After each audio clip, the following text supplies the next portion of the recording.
It's Gorman in the morning with Fletcher and Ryder. Now, 92 KQRS.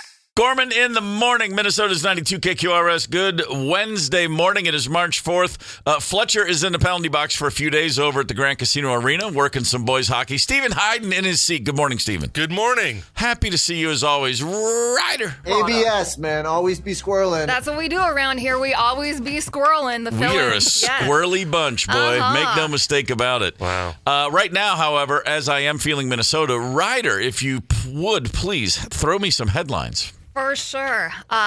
Sergeant First Class Nicole Amor of White Bear Lake was among American service members killed during a drone strike in Kuwait on Sunday, according to the Associated Press. The attack by Iran came in retaliation the day after U.S. and Israel launched military strikes against the country. Amor and the 5 other U.S. service members killed were assigned to the 103rd Sustainment Command in Des Moines. I will speak on behalf of everyone in this building to offer our condolences to her family and friends and loved ones. Yeah, the whole community in White Bear Lake. Yep. Google was named as the developer behind a controversial data center proposed for Hermantown, Minnesota. This is up on the Iron Range. Last week, Fox 9 reported Google is also behind another data center proposed for Pine Island. On the way down to Rochester. Both proposed data centers face opposition and are still under review, but plans address a couple of common concerns with these data centers: water and energy uses. Yeah. These facilities would use advanced air cooling instead of water, which is something that people who've been pushing We'll back. see. Yeah, We'll see. We will. And would be utilizing more green energy. So kind of people who are sticking up for the environment are like, we don't hate it as much as the other plans, but we still kind of hate it. That still doesn't mean I'd love to see the futuristic X-Files episode about all those Google dudes that disappeared in the Iron Range back in 26. It's the constant battle this is. It's like zombies. Enough with your data centers. Who needs more information than we already have at our fingertips? Who on earth? Yeah. We're sitting around going, I need more information faster, and I need to make sure billionaires I'll never meet profit from it. We need to take information Stop this away. nonsense. Less information. Thank you. Yes, yeah. Please. Less and better information, probably. I'm still going to overload you right now, though, because Smashing Pumpkins frontman Billy Corgan theorized that rock music was purposely dialed down in the late 90s, saying rock was so big in the 70s, 80s, and early 90s. He even dropped a reference to the CIA, I think just to be controversial, saying, quote, "Some people believe the CIA was involved with all that. Again, above my pay grade, but I saw it happen." Well, the critics bemoan season 5 of Homeland, but that was part of it. Carrie Matheson was looking into the invisibility of rock and roll. Sorry, I'm making that up. She wasn't. This is my second favorite CIA rock and roll myth of the. This first time I've heard of it, but I love it. But it still doesn't replace the fact that there are people in the CIA who claim credit for the Scorpion song. Winds of Change. Wind of Change. They say not only did that play a big part in the Iron Curtain falling apart, and it helped. Now Eastern Europeans use that as a theme song, Wind of Change, Sure. the Soviet Union's collapsing. The CIA takes credit, or people within say that the CIA was a huge behind the scenes making sure that happened. And in fact went so far as to say they co-wrote it with members of the Scorpions. I believe it. I think only the CIA could come up with a song so beautiful and brilliant as Wind of Change. Well, listen, no one but a spy is going to think, whistle, that'll help. Can we ask, where does Creed and Limp Bizkit fall into this argument? Because those are the 2 biggest bands of the late 90s. Is Scott Stapp a CIA asset? I couldn't buy into that. Fred Durst. He's what I believe they call useful idiot is the spy terminology. So if they didn't know they were doing it, but they were dupes. They were pawns. Yeah. When questioned by Senator Amy Klobuchar during an oversight hearing, Homeland Security Secretary Kristi Noem estimated roughly 650 ICE agents remain in Minnesota. Noem said this is both enforcement and removal operations and Homeland Security investigations officers. Those officers sent to Minnesota to assist with fraud investigations into the state's Medicaid and other social service programs. Noem did not have a timeline for a return to the normal footprint of about 150 agents in the state, citing those ongoing ongoing investigations. Did she say anything about the 650 copies of the Constitution that we need to pass out to those people? I don't know if that came up. Just asking. Proposed renovations to Grand Casino Arena, Roy Wilkins Auditorium, and the River Center would require the state of Minnesota to chip in $200 million as part of a $600 million funding plan. St. Paul Mayor Kali Herr outlined the budget for upgrades to the home of the Minnesota Wild and adjoining venues yesterday, with the Wild and the city of St. Paul picking up the remainder. The budget comes for the 26-year-old venue. This request from the state is less than the proposed plan that was put forth last year by then Mayor Melvin Carter. And this one actually wouldn't include property tax increases for St. Paul residents, but city funding would come from a half-cent sales tax. You don't want to let these venues go to crap because, one, that's bad for downtown. Two, it's going to cost a lot more then to fix them up in the future. Very true. So, you bring a team into town, you got to take care of it. Yeah. And I mean, St. Paul needs something to do after 5:30. It's just shots fired on St. Paul. Always. Yeah. And Christina Applegate once ditched Brad Pitt to hang out with Skid Row frontman Sebastian Bach. I love this story. Applegate recounted it in her new memoir. This happened during the 1989 MTV Video Music Awards ceremony. This is the height of Married with Children and her role as Kelly Bundy. Applegate said afterwards that Pitt had to drive her mom home from the awards show, and they nearly got into a fight at a gas station. Wow. Well, in 1989, Sebastian Bach it's a good time to be Sebastian Bach. Yeah, I mean, it makes sense in 1989 logic. Yeah. Because Brad Pitt was not Brad Pitt yet either. No, this is 2 years before I almost said what Hallie meant, Sari, before Thelma and Louise. So yeah. Yeah, and Sebastian Bach, 18 in Life. Hey, fun fact, right before the first tour we ever went on, we stayed at the Riot House, the Hyatt House, legendary hotel on Sunset Strip in L.A. Oh, no way. This is like right now, early March of 1990, and Sebastian Bach, I went up to the rooftop pool just to check it out. Yeah. And I walked up and I was like, that's that dude from Skid Row. He was about 6'5", for the record, huge. The blonde Viking hair was incredible. He looked like he was in better shape than any dude I'd ever seen. He was wearing a Speedo, and he was with 2 women in thong string bikinis. Oh my and I was God. like, his life really is an MTV video. And I was like, look at that guy. It was like the first true, oh my God, that's how rock stars really live. That's real? I thought that was just on TV. I was like, man. So yeah, Brad Pitt wasn't anywhere near that level in 1989. It's got to be said, too, that Christina Applegate, 89, sexiest woman alive. I mean, just incredible. Yeah. I wasn't watching TV then. I totally missed Married with Children in real time. I just was not paying attention. I was 12. I was like the perfect Christina Applegate age. Yeah. Kelly Bundy. There you go. All-timer, Hall of Famer. Oh, I get it. All right, I'm looking for pass or play on this. Bone broth cocktails. Food and Wine calls this the hot new trend, saying bone broth adds a richer, more savory taste. Even though it's having a moment right now, bone broth is not a new ingredient. A Bloody Bull is just a Bloody Mary with bone broth. Have you ever, or would you now, drink a bone broth cocktail? Yes, I would. Yes? Soup and booze are 2 of my 3 favorite things in life, and I'm not at liberty to say what the third is. Can we change the name, though? Does bone broth? I don't know. There's something about that. Not very appetizing to me. No, I get it. Boon broth. I don't. Great grandma would say all of the really tasty stuff is in that bone marrow when you have a roast. That's very true. Delicious marrow. Yeah, on to something. Fair enough. Let's talk sports. The Minnesota Wild got off the schneid last night with a 5-1 victory over the Tampa Bay Lightning. This is 2 of the top teams in the league, both in the top 5 in points. A great win. A couple of things happened along the way. Quinn Hughes picked up a loose puck right near the blue line, and, well, you know what's going to happen if he's unaccompanied. Goes to the net and scores! Hughes is the third American defenseman in league history to have 60 points in 5 or more consecutive seasons. Ooh. It's now 6. I have a feeling there's going to be a whole lot of American defenseman records my man breaks over the rest of his career. Since coming to Minnesota, 4 goals, 34 assists. That's 38 points in 30 games for Quinn Hughes. Wow. He is on a 104-point pace for the full season. The team, since he got here, 18-7-5. When he did win the Olympic gold medal medal and was, spent the weekend being a TV star. But the story of the game, with a 4-1 lead in the third period, Tampa Bay still thinking, hey, man, let's pull the goalie and see if we can make something magical happen. The magic came against them as Kirill Kaprizov picked up the puck around center ice. Now the outward pass, Kaprizov looking for the team record. He scores! Oh, boy.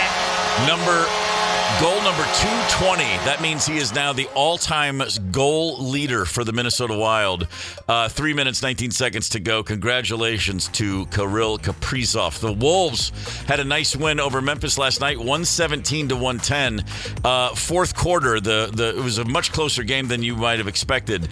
But, man, they played great. Anthony Edwards, 41 points. He and Luka Doncic of the Lakers have 9 40-point games on the season. They lead the league. Julius Randle, back from not only an injury but also a bit of an illness, was playing great all-around basketball. And Kyle Anderson is back on the Wolves. Slow-Mo is back in town as a new member of the team again. And I'm thrilled about that. He's got a super, super high basketball IQ. 13 minutes last night getting his sea legs back with the team. That's going to help come playoff time. Finally, I do want to look back on this day, March 4th, 2008. Brett Favre retired from the Packers, and we never saw him on a football field again. Yeah. Until like a few months later when he went to the Jets. Your guy, Steven Hyden. Your guy. He's a Minnesota Viking, right? I No.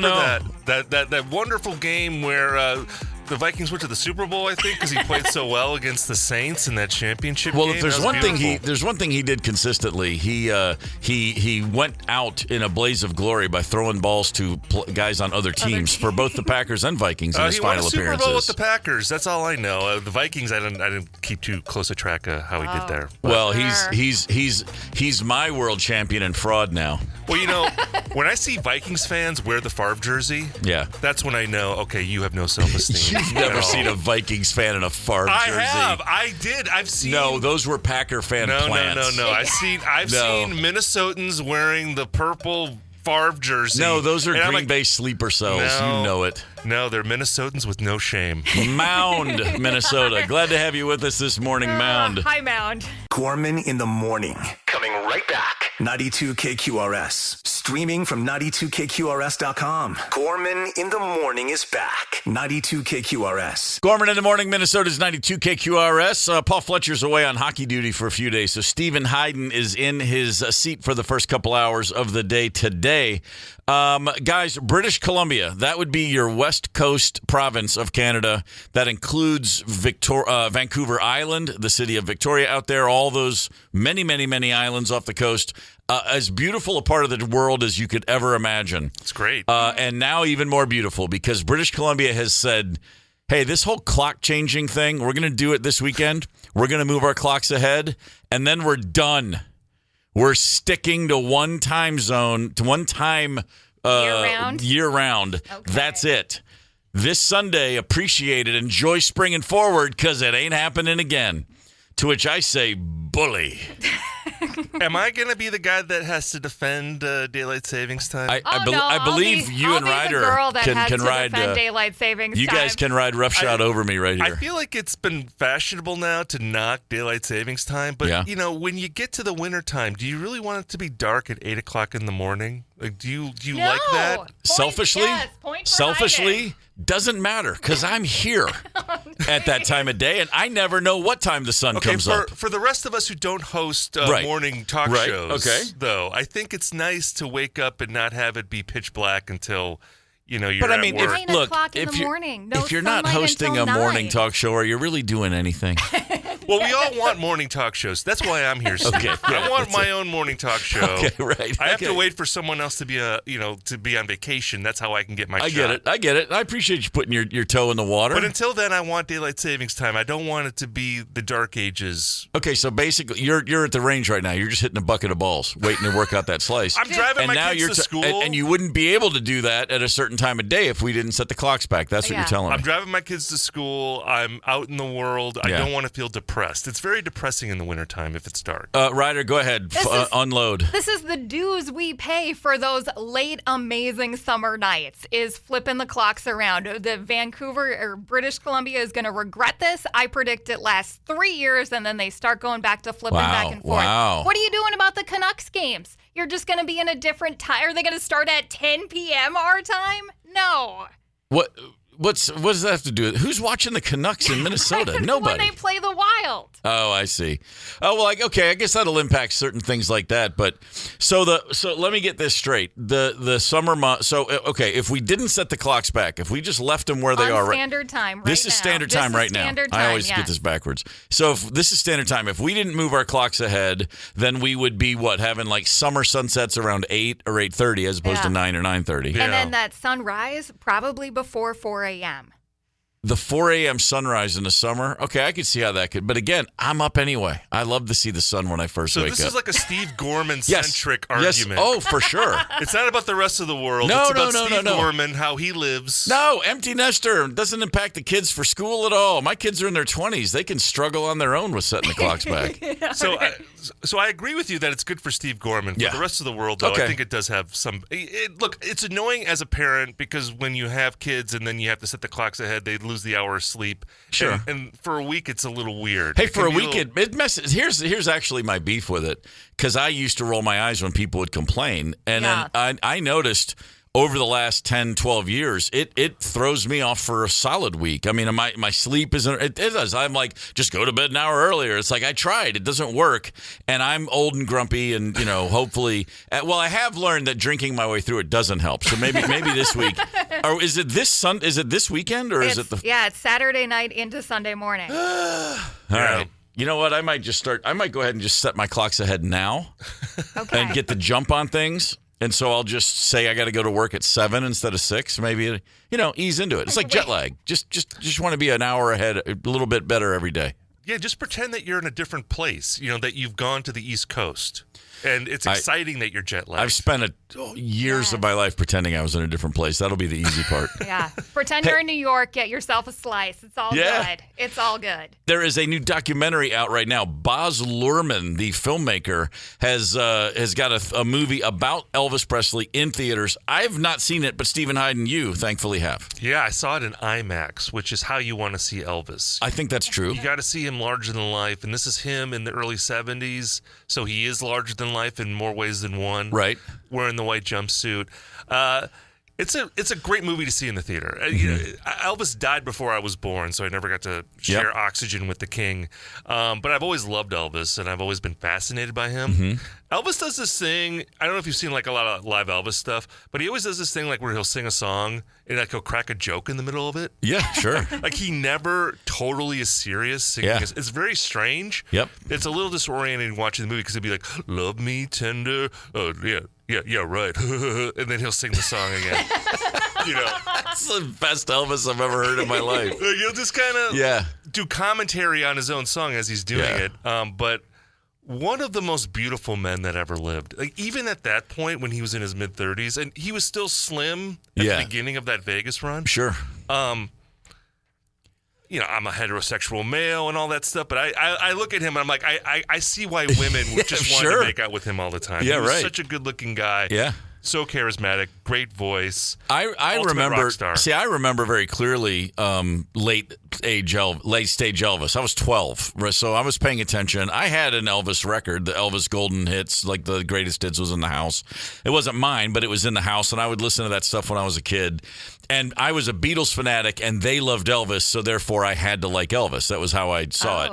Okay. And I went, I liked Buddy Holly just because they did. I hadn't even heard Buddy Holly, but I was like, yeah, Buddy Holly's important, And I love the Everly Brothers. I knew one song, but with Elvis, there was the documentary on HBO a few years ago, the 2-part doc. Yeah. And that was really amazing because there's a ton of early footage I'd never seen, and I had that same reaction. I was like, he's 25 years ahead of his time in terms of just how someone that handsome moving and singing like that and capturing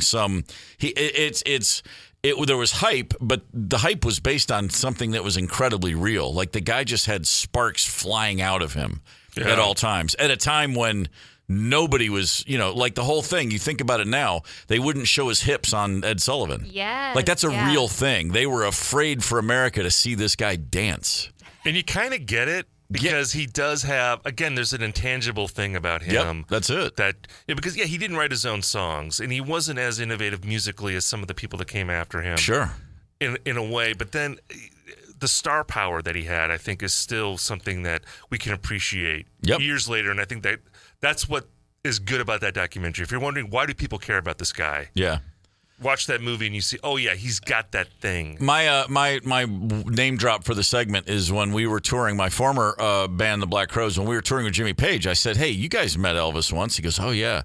I said, "How was he?" And he goes, "You know what, man? He's just one of us. He's a real dude. Real." Okay. He goes. He had music coming out of his pores, and he said they went. Elvis was living like I guess at the Las Vegas Hilton or wherever he was, and Led Zeppelin had a big summit meeting with Elvis Presley in like 70 or 71, and they went to the suite, and he said it was really weird at first, kind of stiff, like they just couldn't break the ice, and they were already Led Zeppelin, but this was Elvis Presley. Right. A post-war British kid meeting Elvis Presley is always going to blow their heads off.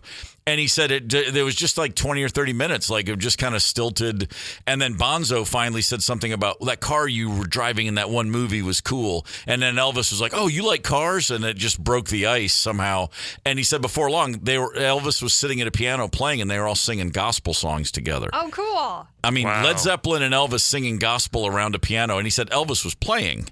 He goes, he could actually play. And he goes, but it just, when he started singing, we couldn't even catch our breaths because it was like, oh my God, that's real. That's voice coming from that guy. Pretty incredible. Where's that bootleg? That's what I'm saying. Where was the iPhone where was the phones in everyone's pockets when we needed them? The Zeppelin Elvis gospel album? Incredible. Are you kidding me? I told this story the other day, but Elvis died the day before my 12th birthday, and I found out he was dead because I was buying a copy of Paul McCartney's Red Rose Speedway at the mall in Clarksville, Tennessee, and the clerk behind the counter had just heard, and she burst into tears as I'm trying to buy an album, and I'm looking at an adult woman weeping, and I was like, and she said, "Elvis is dead!" And I mean, talk about a memory for all time. So from Elvis, the king of rock and roll, to the man I always say is the undisputed heavyweight champion all time of rock and roll, Paul McCartney, also with a great documentary on Amazon, Man on the Run. Let's talk about that in a few minutes. Connect with us on the KQ Talk and Text line, 651-989-ROCK. That's 651-989-ROCK. 92 KQRS. Gorman in the morning, Band on the Run, Paul McCartney, and Wings, in parentheses, yeah, right. I guess, if you want to call it that. The Amazon documentary, Man on the Run, is available for anyone with Amazon Prime. I watched it. I'm a Beatles nut. I love McCartney. I liked those bad records he made in the early 70s. When I was a kid, I had all of them. Ram and Wildlife. Well, Ram is great. And McCartney. I was listening to all that stuff. I mentioned Red Rose Speedway was the last. I just finally tracked it down right when I turned 12. But Band on the Run that's the album where he finally shed the whole, man, you suck now, dude. You need John Lennon. There's a whole 3 years of his career, 70, 71, 72, where he couldn't catch a break. Well, and those records now are totally revered. Yep, they are. There was this younger generation of like alt rockers and indie rockers were like, oh, these homemade records that he made where he's just writing nonsense, really? Pretty much. Like Big Barn Bed, we were talking about that song from Red Rose Speedway. Yep. There's so many songs where it's like sub-vocabulary almost. Like he's not even singing words in some of these songs. He was putting together, you'd hear a melody line in a song that was like a throwaway, and anybody else would have made it their chorus and had a hit with it. I mean, he truly had so much stuff coming out of him at all times. And in the documentary, it's fascinating because his public persona, McCartney's always like, "How's it going? Good to see you. Woohoo! Hey, rock and roll!" Yeah. And he's a pretty crispy guy behind the scenes. He's chippy, and the Beatles breakup destroyed him. And then he got blamed for it. And back in those days, John was the cool one, and he was the sellout. That was the vibe, basically, simply put. And there's in the first 2 minutes of the documentary, someone's talking about what's most important to you, and he goes, peace of mind, settled view of the world. And the guy goes, "Oh, have you found it?" And he goes, "No." Like, not a chance. And what I took away from was, boy, he's a grinder. he just cannot not be working. Well, and right after he says that peace of mind thing, like it's Paul McCartney present day, he says, when people take shots at Paul McCartney, I agree with them. And it's like, okay, I understand you got bad reviews 50 years ago, but like, I would say for the last 60 years, most of the rooms that Paul McCartney has walked into, like every day of his life, people have gone out of their minds with joy. Like the amount of like praise that he gets is off the charts. And he is, I think, the most beloved living rock star at this point. I think of all time. I think he's surpassed everybody. Who else has had, well, no one's had 3 years of being one of the 5 most recognizable humans on the planet. I mean, in any realm, what musician has had, and you can say he hasn't had a hit in forever, but it doesn't matter. No, I mean, he long ago crossed that line. He sells out stadiums all over the world. And I last saw him 4 years ago, summer of 22. It was incredible. I mean, he played for 3 hours. Well, he has just so many songs that a stadium full of people knows every word to. I mean, there's no one else, not even like a Springsteen or a Neil Young, anyone else you could name, McCartney. Or U2 or any of the biggest bands. He just has so many songs. It is true, though. I remember when I was a kid and I was learning about music as a teenager in the 90s, and back then, I think McCartney was still slagged a little bit in the press, and it was all about John Lennon. John Lennon was saying it, and a lot of it had to do with Rolling Stone and Jan Wenner. You can read about this. There was actually a concerted effort on Jan Wenner's part 100%. to push John Lennon and to slag McCartney.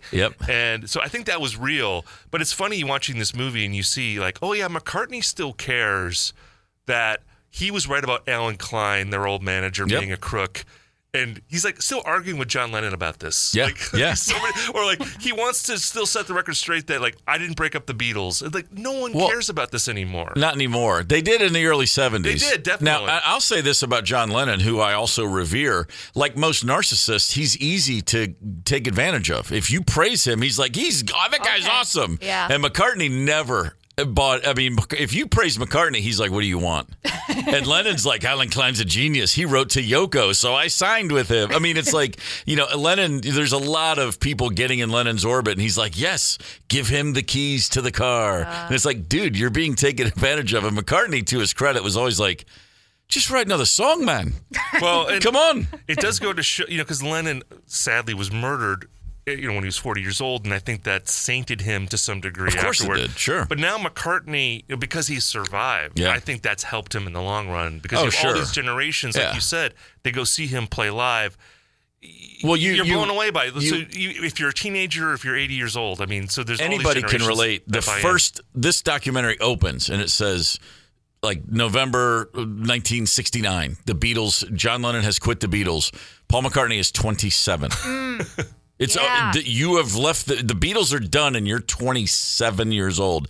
Anybody that's 25 or older reads that and goes, "Oh my God!" Like it just puts it all into pretty sharp relief. You're like, so yeah, and the fact that I mean, Lennon's been gone 40. It'll be 46 years at the end of this year, and Paul's still here all those years. It's just. A pretty phenomenal run, It's of course all I think about is, God, man, what they would have eventually done something. There's no question. Because they were repaired as friends. Well, in that movie even talks about how they did reconcile. Yeah, they did. And I don't know. It's one of the saddest stories in rock music. It's forever compelling, to say the very least. Gorman in the morning. Coming right back. 92 KQRS. Streaming from 92KQRS.com. Gorman in the morning is back. 92 KQRS. Gorman in the morning, Minnesota's 92 KQRS. Steven Hyden is in for the morning in place of Paul Fletcher, who's on hockey duty. Let's talk about the Rock and Roll Hall of Fame, Steven. And you, unlike anybody else around here, you're actually a voter. You have a say. I do. And so therefore you have strong opinions.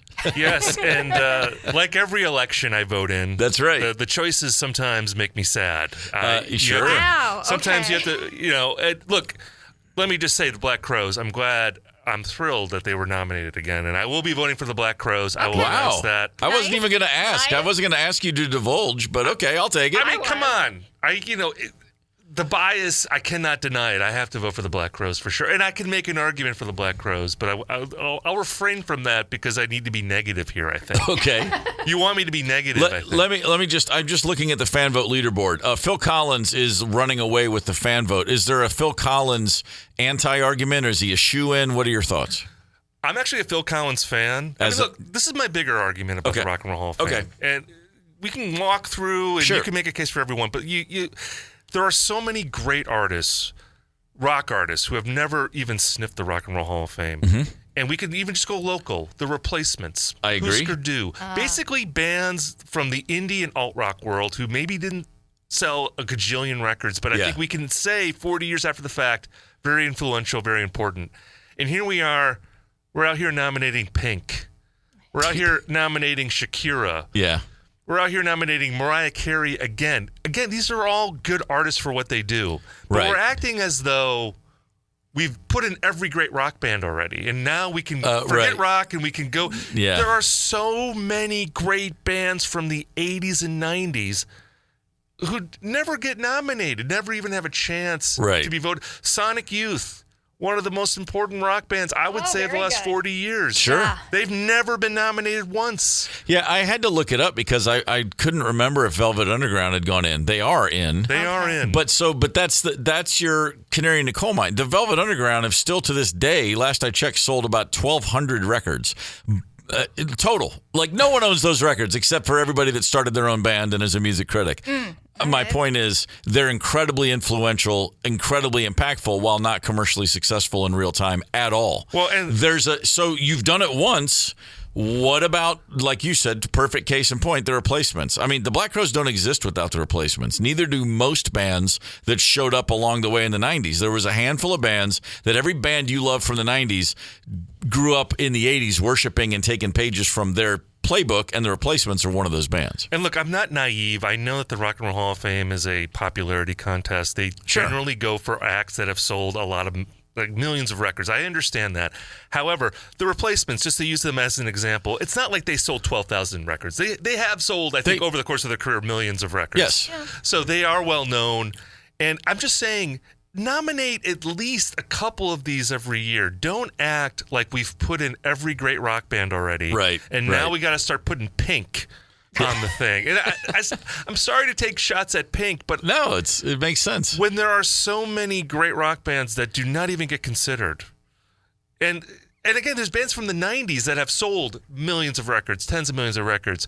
Alice in Chains is not in there. You know, like Wilco is a band that's never been nominated. They've been eligible since, I think 2019. Yep. I could go down the list. There's dozens of great rock bands that get ignored. And it's just really angering to me. Someone like Phil Collins, I think he's a great solo artist, but can you write the history of rock music without talking about solo Phil Collins? Can you write the history of rock music without talking about Pink? Yes, I think you can. Yeah, you definitely can. You definitely can. And she's sold a lot of records, and sure, great artist, great performer. The Pink Heads, I don't want to make them mad. Although I don't know. Is that what they're called? Is the Pink Heads? I just made that up. Okay, I still like it. The Pink Heads, they're probably not listening to this station, so we're probably okay. But I just feel like there are so many great bands that never even get considered, and I know the Rock and Roll Hall of Fame, very flawed. It's like expecting a broken clock to tell you the right time of day. Yeah. I understand this. Sure. But still, I vote for this thing, and I want it to be better. And I want to vote for better options, is what I'm saying. Any doubt in your mind that Iron Maiden should have long ago gone into the Rock and Roll Hall of Fame? It's crazy. The two craziest things to me Joy Division and New Order are nominated again. The craziest thing to me on this list this year, the one that blew my mind, was not that Phil Collins was nominated, but that it was his first nomination. Right. And then Great drummer, by the way. Incredible drummer. Dude, I say it all the time. If he hadn't written all those great pop hits, we would talk about what a great drummer he was. He's a phenomenal all-time great drummer who just happened to also be a singer-songwriter, who sold 150 million records doing that stuff. I couldn't believe Iron Maiden wasn't already in. Like, wait a minute. Wait, what? Yeah. What are we talking about? But what are your thoughts on INXS? I'm a big fan of INXS. Yeah. And again, it's always weird with these things. So you think, well, there's so many people who are not in. Should they go in before that? But that's not the choice here. They're nominated. I think that they're a great 80s rock band. They're a band that I don't know exactly who I'm voting for sure. Black Rose for sure. In Excess will be one of the bands I consider hotly considered. Oasis, for the second year in a row and third time overall a nominee for the Rock and Roll Hall of Fame. I can't imagine, after what they just did in the last year, this tour they pulled off last year, they have to go in, and they should go in. They're one of the biggest bands ever globally, certainly since 1994. You could say probably, I guess, Coldplay might be the only band bigger, more consistently huge. I'm probably overlooking someone obvious, but Foo Fighters, they're that big in the rest of the world. Any reason you think Oasis shouldn't be in? No, I mean, I love Oasis, so they would for sure. That's another band I'll vote for sure. I mean, I think the knock against them, maybe why they didn't get in the first time, is that they had those two big records at the beginning of their career, and no one really remembers the other records. In the States. In the States, yeah. They when they broke up in 2009, they were still doing stadiums in England. I mean, I thought it was stupid they didn't get in last year. I did too. I thought that should have been a slam dunk. And again, for relevance, because I guess the tour hadn't happened yet, but everyone knew that tour was going to be big. Right, of course. Before it happened. Yep. So, so also on the list quickly, let's see. I want to. Here's a text. Shelley wrote in and said, "Sounds like this dude has issue with women." I love women. There's so many great women that haven't been nominated. How about let's put PJ Harvey in? Let's put Bjork in. That. Yeah. There's so many great '90s alt rock. Let's put Hole in. Hole is a hugely influential band. Is Liz Phair in? No, Liz Phair's not in. Not a chance. Alanis Morissette is Alanis Morissette in? She's got to be, right? I don't know if she's in or not. The alt rock generation of women artists. I think there's so many. And again, the Pinkheads. Alanis is not in. Alanis isn't in. Wow. Again, hugely influential women. So I love the women and the Pinkheads. I don't want to offend them. It's not rock and roll. It's not rock. It's, exactly. I think or Shakira, there's especially. so many other female artists who are in the rock genre that I think don't get nominated. Music critic Steven Hyden, quick question. How many votes do you get? How many artists do you get to vote for? Good question. I think it's like 5 or 6. Okay. Something like that. Yeah. So it's 17 nominees. Yeah. There might be more than that. It might be 7. Wow. Yeah, it's less than half though that you can vote for. I'll throw out another name that's never even been nominated is the Smiths, which is shocking to me. Oh my God, that's another one. When you talk about influence and the fact they actually were big in real time, here's the true head scratcher. Beyond like genre, Lauryn Hill, is that rock and roll? Pink, is that rock and roll? We all do that every year. But of the artists nominated this year, the biggest head scratcher to me is Jeff Buckley. Yeah, he of the one album, right? And it's a good record, and it's a tragic story. But I'm just like, wait, what is the guy literally released one album, right? Did I miss one? It's just the one. Well, Grace. in his lifetime, there's a posthumous record that was released that he was working on when he died. But Grace, his '94 debut. Yeah, he's a great artist. He was a great sort of potential artist. For sure, didn't live up because he died so young. And it's another instance of, are you going to nominate this person ahead of so many other people that have much bigger catalogs? Yeah, and it's a little weird. Again, it's not a knock on the record he did put out at all. It's like I said, it's fantastic, but it's just crazy to say, okay. So, Big Star put out 3. Those are, talk about impact. My God. Or the Sex Pistols have 1, and they're in the Rock and Roll Hall of Fame, but it is a very towering record. It's very true. All right, so this is we still have another couple months, I think, before they. What is it, April or May, before they say who's going in? April. It's April? Yes. All right. Rock and Roll Hall of Fame nominee. Just a heads up, this is coming in April. I don't. Hey, man. Can I ask you, how do you feel like the Crows have a good shot?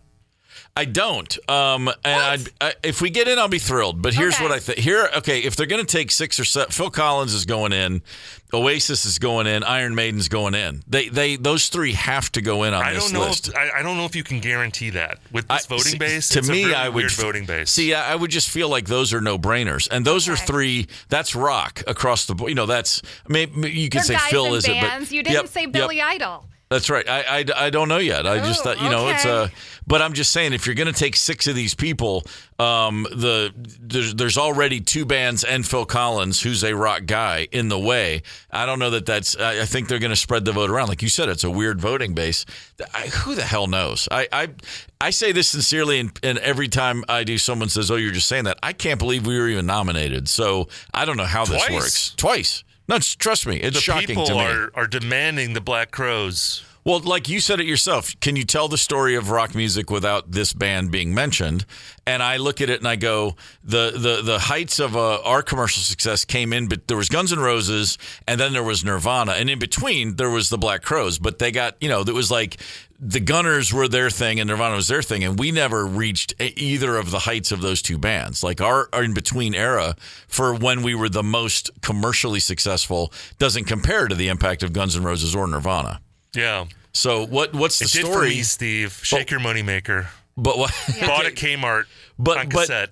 But so then make the case for the Black Crowes then. I know you're a fan, but like, what is the case? What is the impact, or what's the legacy that does matter? It's interesting with the Black Crowes because I actually feel like you've had more of an impact on country music and Americana music. I think there's a lot of Americana music that sounds like the Black Crowes, starting with Chris Stapleton on down, which a lot of country music now is just kind of bluesy rock and roll. Right. That makes sense. And I think if you go into any bar south of the Mason-Dixon line, someone's going to be playing She Talks to the Angels. Mm-hmm. Dude, karaoke, singer-songwriter night, I think that's such an elemental song for that genre of music. So if I was an attorney for the Black Crowes making the case, that would be the case I would make. And I think you could still hear the Black Crowes all the time in that wing of rock music.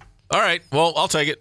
I like it. All right. I'm not going to argue with you. And also, you're my friend. We'll see then. There's that. Well, that helps too, I guess. Okay. So, Hyden, he's already taking Rosemary if they get in. Yeah, sorry. Yeah. Those tickets are too expensive, bud. You're on your own. I'm taking Chauncey. Oh. Nice. Chauncey. Put Chauncey in a tux. He'd be beautiful. That'd be fantastic. All right. Now my mind's reeling. I got ideas here. It's going to be good. Gorman in the morning. Coming right back. 92 KQRS. Streaming from 92KQRS.com. Gorman in the morning is back. 92 KQRS. Gorman in the morning, Minnesota's 92 KQRS. It's Wednesday, March the 4th. Steven Hyden was in for a couple hours as Paul Fletcher's out for a few days. And now Maggie Faris is in, and she's breaking microphones already. Good morning, Maggie. What does this button do over here? Well, let's find out together. Okay. This button says, "Hey, Ryder, give me some headlines." All right. Sergeant First Class Nicole Amore of White Bear Lake was among American service members killed during a drone strike in Kuwait on Sunday, according to the Associated Press. The attack by Iran came in retaliation the day after U.S. and Israeli launched military strikes against the country. Amore and the 5 other U.S. service members killed were assigned to the 103rd Sustainment Command in Des Moines.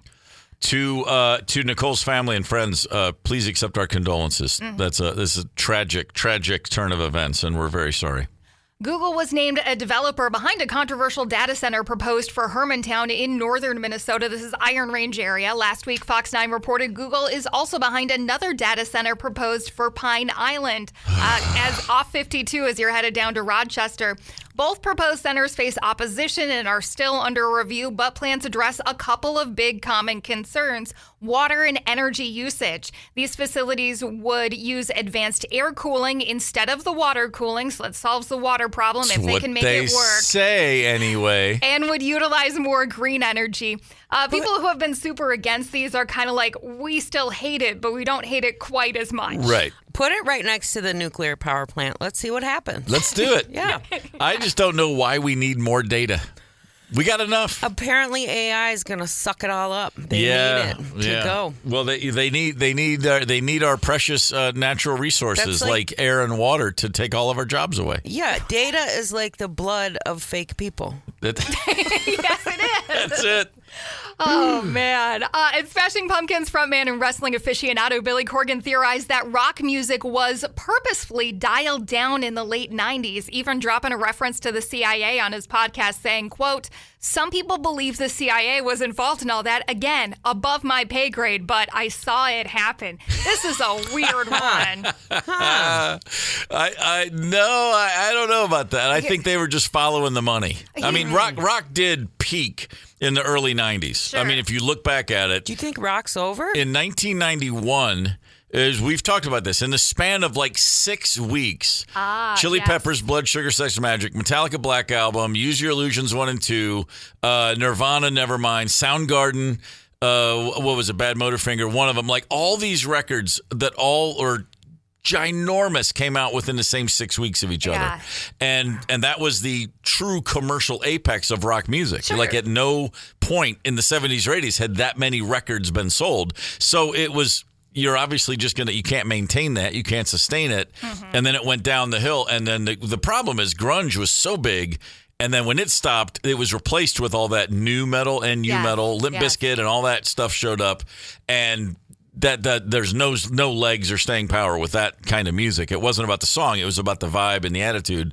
And pop is just always there. It's just MTV made a business decision. There's more money with younger kids chasing this crap we can control, whereas rock bands don't get controlled by places like MTV. I don't think it's the CIA. I think you can blame MTV for a lot of it myself. Follow the money. Pass or play on this. Bone broth cocktails. Food and Wine call this a hot new trend, saying bone broth adds a richer, more savory taste. Even though it's having a moment now, bone broth it's not a new ingredient. A Bloody Bully is just a Bloody Mary with bone broth. So you're talking boozy soup is where we're starting here. Is it yummy though? I think it depends on like what you consider yummy. Yeah. Wow, I don't know. I have to sample. I'm a big fan of soup, big fan of booze.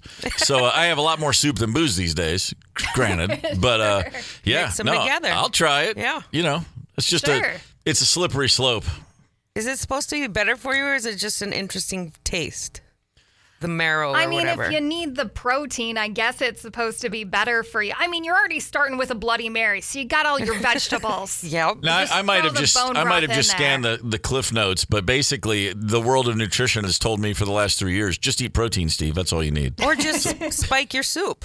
Yeah, well, there's that too. Why not? That's true. You know what? It's just a couple shots of vodka before I open up that chicken noodle, and we're all in the same boat. Hell yeah. What a recipe. All right, proposed renovations to Grand Casino Arena, Roy Wilkins Auditorium, and the River Center would require the state to chip in $200 million as part of a $600 million funding plan. St. Paul Mayor Collie Hur outlined the budget for upgrades to the home of the Minnesota Wild and adjoining venues yesterday, with the Wild and the city of St. Paul picking up the remainder of the budget for upgrades to the 26-year-old venue. The request from the state is less than the plan proposed last year by then Mayor Melvin Carver. He was asking for almost twice as much money from the state of Minnesota. So they really dialed this whole thing back a lot. The plan would not increase property taxes for St. Paul residents. City funding would come from a half-cent sales tax. You need something to do in St. Paul after 5:30. Oh, boy. Here she goes. I want to hear the rant really bad. She just puts the ball in the tee and swings real hard at it. I like it. I mean, if you let this thing go for too much longer, we're talking even more money to get it. Let me tell you something. If the Wild host Lord Stanley's Cup this summer, no one's going to think twice. A penny? Dude, take a whole penny. Yeah, they wouldn't. Go for it. Yeah, they wouldn't care. Yeah. What's wrong with it? Is it falling down? It just needs some reno? Just some update. You got to update everything all the time. Yeah, I mean, it's 26 years old, so much like this studio, it could use a little bit of a refresher. And Roy Wilkins is a lot older than that. That's true, yeah. I'm not going to say anything about the burn marks around all your outlets. Easily my favorite story of the day. Christina Applegate once ditched Brad Pitt to hang out with Skid Row frontman Sebastian Bach. Applegate recounted the story in her new memoir. This happened during the 1989 MTV Video Music Awards ceremony. This is peak Married with Children, peak Kelly Bundy. It is. Applegate said Brad Pitt had to drive her mom home from the awards show. Man. And he nearly got into a fight at a gas station on the way. Either you've been burned by a date like this. If I did, they were nice enough not to tell me later. Right? Yes. I didn't know about it. And your mom wasn't involved. Man. My mom has never come on a date with me. I'll let you know that right now. Yeah. Yep. Samesies. That's probably good. Man, Pitt for Baz back in the day. That speaks to the power of Skid Row once upon a time. Oh, yeah. And this is before Brad Pitt, blew up. Yeah, and all of that kind of stuff. But it's not, trust me, in 1989, Brad Pitt was still pretty easy on the eyes, I'm sure. Well, yeah, and Christina Applegate she was a firecracker. She was huge. Yeah. Oh, yeah. But Sebastian Bach then, with the hair and the height and the whole thing and the growl, come on. He just looked like a Norse god is what he looked like. Yes, he did. Yes. Speaking of some Norse gods. Hey, you're welcome. I don't know what that means. I like it. Okay. That reminds me of a time when once in Japan, the hotel bar we were staying in a hotel in Tokyo, and the bar they had a family, the entertainment performing live music in the bar. Yeah. It was like a lounge act. Okay. And they were called the Menendez Family Singers. And it was a mother-daughter act from the Philippines. And they would just sing all the standards of the day, like torch songs. And they were wearing gowns and very gaudy dress and holding microphones. And then they had a guy named Mr. Jimmy playing keyboards who had all the loops and samples. And it was like an SCTV skit come to life. It was really weird, but great. And we're sitting in the bar one night watching them, and we're cheering. They're just awesome. Very, very kitschy. I love it. They're doing the Titanic song and really Oh emoting, and they're wiping away tears at the end. It was great. I love it. The drama. And one of the women said, well, do we have request cards? You can, and broken English, she says, you can, write down on a piece of paper and we'll sing a song. Yep. And one of the guys in my band said, hunka hunka burnin' love. And she said, you're very welcome. And I've just always loved that so much. Hunka hunka burnin' love. Thank you very much. Whatever. You're very welcome. And she said it very sultry too. You're very welcome. Happy Wednesday morning. March the 4th. March 4th. A holy day in my life. My brother Jim Gorman was born on this day in 1956. Happy birthday. His birthday was 3456. Ooh, that's fun. Oh, Jim moved on the day after Christmas 2020. My mentor through my whole life, the most important male figure in my life. I miss him every day. So happy birthday, bud. Love you. Maggie Faris is in studio. Hey. And Maggie, I want to know, first things first, what's going on with you? Oh, I'm busy. I like to hear about you being busy. You know, there was a lot of snow there for a while, and so I had a busy day job. You're our favorite and only snowplow friend of the show. Snowplower friend of the show. I might be the only snowplow comedian there is. I might be. Yeah.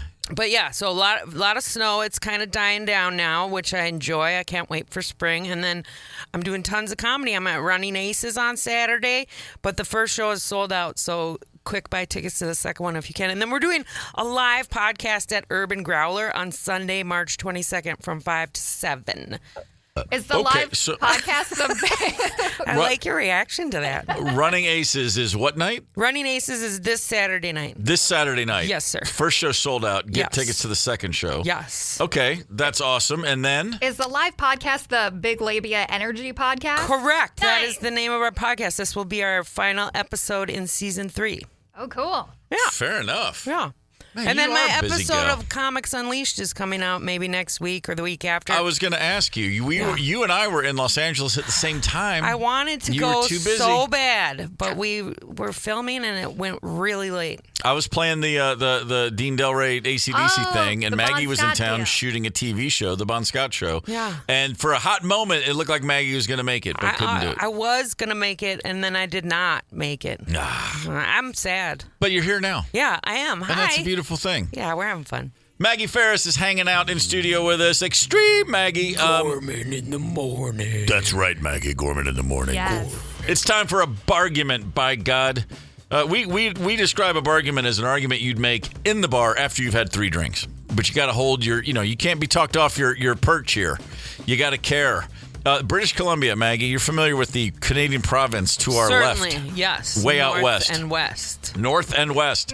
Or as the Canadians call it, south and west. I mean, a lot of them. Sure, Southwest part of the country on the map. Yeah. Weird. Never thought of it like that. they have decided that this Saturday night, they're going to set their clocks ahead like the rest of us. And then that's it. They're pulling the plug on moving clocks. They're done. They're going to leave it at daylight savings time. Bold. I'm curious, Maggie Faris. What say you? Keep the clocks moving or pick one and stick with it? Okay, I feel very strongly about this. I like that. And that is, I don't care, but let's all do the same thing. I have a hard enough time when I'm making a call to the East Coast and the West Coast figuring out the time zones. But then when some of the states are opting out of daylight savings and some are not, I cannot figure it out. I do have a dear friend in Arizona, and it's a thing every year. I'm like, can I? Oh wait, what time is it? What time is it there? Because they don't move. But they're down south. It's not the same thing. As Ryder would love to tell you, based on where you are, latitudinally, longitude, whatever. We're far north. How much sun you get? So it's a real. This is a real, hornet's nest to not move the clocks. Yeah, because of the way the Earth is tilted and all that sciencey crap. What are you talking about? The Earth is flat. Let's talk about Caribou, Maine. Okay, so at the height of summer, Caribou, Maine is very far north. At the very peak of summer during solstice, their sunrise is going to be at 4:30 in the morning. Whew. If we stop doing daylight savings time, if we keep this sucker on standard like we are right now, sun's coming up 3:30 in the morning. Yeah, but look at Alaska. Wow. Well, they don't complain. They have sun 24/7 sometimes. I mean, the people in Sweden are fine, and Finland and Norway, they just every year, they got like 2-month-long darkness. I've been in Scandinavia in the winter, and the sun's up for like 3 hours. That's when they do that cuddle down thing. And I've been there in the summer. I've been there in the summer, and it never truly gets dark. Right? And wouldn't that drive you batty? They all seem fine over there. I mean, they got all that free college and healthcare and junk. I think that would alleviate a lot of pressure. I'm going there. That does take a lot of the pressure off. Okay, Maggie, what's the cuddle down thing? Come on, that's Scandinavian countries, and I can't even think of the term, and it's going to come to me. But you just cuddle down for those months that's super cold. You cuddle, you light the fire. No, you're thinking of bears. It's called hibernation. It's very similar. It seems to be. Is it Heggy or something like that? Yes. That's the Danish. Yeah, that's the way of being or something. That's something like that. Cuddle down, everybody. Everybody calm down and cuddle down. I like cuddle down better. Cuddle down's pretty good. It's nice. Yeah, I like that one. We got to keep changing the clocks. This is the price we pay for those amazing late summer nights. So you want to keep daylight savings? I do. Okay. We got to keep flipping back and forth. I know it sucks for like 3 days here, but I will have your back on that if you can get the other states that don't have daylight savings anymore to get back on it. Okay, so I'm tired of the whole thing. I just hate changing my clock around. You say we need to keep doing it exactly as is, and you say as long as all 50 states get on board. Everybody's got to do the same. I'm confused enough. I don't even want to tell you that there's some countries in the world that are 30 minutes off the clock. You know that? No, don't say that. There are look it up. There are places that are at the 30-minute mark, not the hour mark. That doesn't even make sense. I don't know. Those are the guys that need a head slap. Dude, go to South Dakota where one half of the state is in one time zone and then the other half of the state is in a whole different time zone. See, that would wreck me. Hey, I'm from Kentucky, man. Tell me all about it. Does that too there? I dated a girl in college, and she grew up on the timeline. Her county was in Central Time. Her father was the principal of the high school 1 mile away in Eastern Time. I don't know that I could handle it. I'm sorry, not 1 mile, about 5 miles. Okay. 5 miles away. Still. He would wake up. He would leave his house at 6 o'clock every morning and arrive at school 10 minutes later at 7:10. And then he would leave school at 5 and get home at 4:10. And the movie theater was in the Eastern Time Zone county. They didn't have one in their county. To do so much accounting. Everybody that grew up in Hart County, Kentucky, lived with 2 time zones in mind. You knew every story. You just knew automatically everywhere you're going. Is it over there or is it here? I would move. And it was like nothing to the girl I was dating, Ann, and she would tell me about it. And I was like, you got to be nuts. Yeah. This is too much. I have a headache right now. Tom on the text line says, how about a compromise and everybody just moves 30 minutes and stays? No, Tom, I can't do that. Yes. You know what? Let's meet in the middle. I kind of like it. I can't do the math on why this isn't going to work, Tom, but it's giving me See a headache. how hard the math part is? It's too much for my brain. Who says you can't reach across the aisle and meet in the middle? Right. Compromise is what made this country great in the first place. 92 KQRS. Gorman in the morning, Minnesota's 92 KQRS. Maggie Faris is hanging out with us, and on the horn right now, Sam Ekstrom, our buddy, our Vikings insider. But right now, we're not talking Vikings. We're talking Minnesota Frost as the play-by-play man. Sam, it's first time in the new year, so two things. Happy New Year. Welcome to the show. And secondly, let's talk about that Minnesota Frost. So far, so good, but maybe not up to the lofty expectations. Is that safe to say? Yeah, well, good to be on with you again, Steve. The Frost are two-time champions, right? So they've bought the credibility to have down moments along the way because we trust what they're going to do in the postseason. And yes, they're coming off a tough 4-0 loss in Montreal coming out of the Olympic break. Maybe some Olympic hangover with 6 gold medalists on that team. But the goal for this group is to be a top 4 team, get to the postseason, and then roll the dice from there because they've got the high-end talent. They've got the ring cred, if you will. They've got 2 championships under their belt, and they're still pretty well positioned to do that. So still positioned to do that, but Kendall Coyne Schofield is on the long-term injured reserve. That's not the news anybody was looking forward to hearing. No, that's a big hit. That's the league's leading scorer. That is your, emotional leader. That's your engine in many ways. She's Kendall Coyne Schofield, right? So you lose that. You lose some high-end scoring in a league where there's not as much scoring as you would see in, say, college hockey or the NHL. Goaltending is huge in this league. So if you have a player that can routinely beat these great goaltenders, that's a significant loss. So we don't know exactly how long that's going to be with Kendall. The hope is that she's back for postseason play. But, until then, you do have the Britta Curls of the world, Taylor Heisey, Kelly Panic, to try to fill that void from an offensive perspective. Sam Ekstrom's with us on Gorman in the morning talking about the Minnesota Frost. I think there's 14 games left on the schedule if I added that correctly. So plenty of time to fix whatever's ailing us right now. Is the vibe in the building? I've not been to a game this season. Does it feel? Well, let me ask you this: does this feel like another growth year? Does every year feel a little more? A little better as far as the fan experience and as far as the importance and the vibe in the room? Yeah, the Frost have had a really weird schedule, too, where they've only had, 5 home games, 6 home games. It's been very road-heavy because of different events that Grand Casino Arena hosts. So the fans have been great. When they have a home game, the fans show up. And it's cool because you're starting to develop some rivalries in the league now, 3 years in.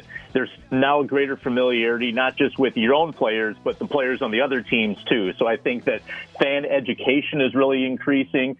This league is super well organized and well promoted and well marketed. And I don't know if they could have planned on having a better first 3 years. So and now you've got the Olympic bump. Right. So maybe the casuals who watch the Olympics say, wait, we've got 6 of those players playing here in St. Paul. Let's go check it out. So I think that's certainly going to be happening. And a lot of eyes are going to be turning on the Frost now as we get closer to the postseason, knowing what they've done the last 2 years. What would you say is the Frost's biggest rivals? Like, who do we have the most beef with? I mean, I think Montreal this year, in a vacuum, I think it's Montreal right now, just because you've got the element of you've gone to overtime with them twice. They've beaten you up physically in those games. They've a couple of their Czechs injured members of the Frost. I think there's a little bit of bad blood with how that's gone. You've also got the rivalry with Marie-Philippe Poulin. She's beaten you twice in overtime. She's the Canadian captain. There's a lot of angles there. So they were rivals in the Olympics. They've been rivals in the regular season, and they've now beaten the Frost 3 times. That's a possible playoff preview. That could be the first round matchup. It could be the finals matchup. So I think Minnesota-Montreal could be a real titanic meeting if those two encounter in a 5-game series. Wow. Boy, Maggie's balling her fist just listening to you talk about the victoire. Let's get them. Bring your sticks, girls. Let's get them. Sam, it's you mentioned the league is really well organized, and they've done a great job for 3 years. I think a lot of people don't realize how long it takes for any league to truly make its way. Like the MLS, 30 years in is now, it's only been in the last 5 or 6 years it's really taken the leap. The WNBA has arrived. The NBA took 30 years to arrive. They were going broke in the late 70s. So I think it's safe to say that PWHL, from everything I've seen, they're way ahead of schedule.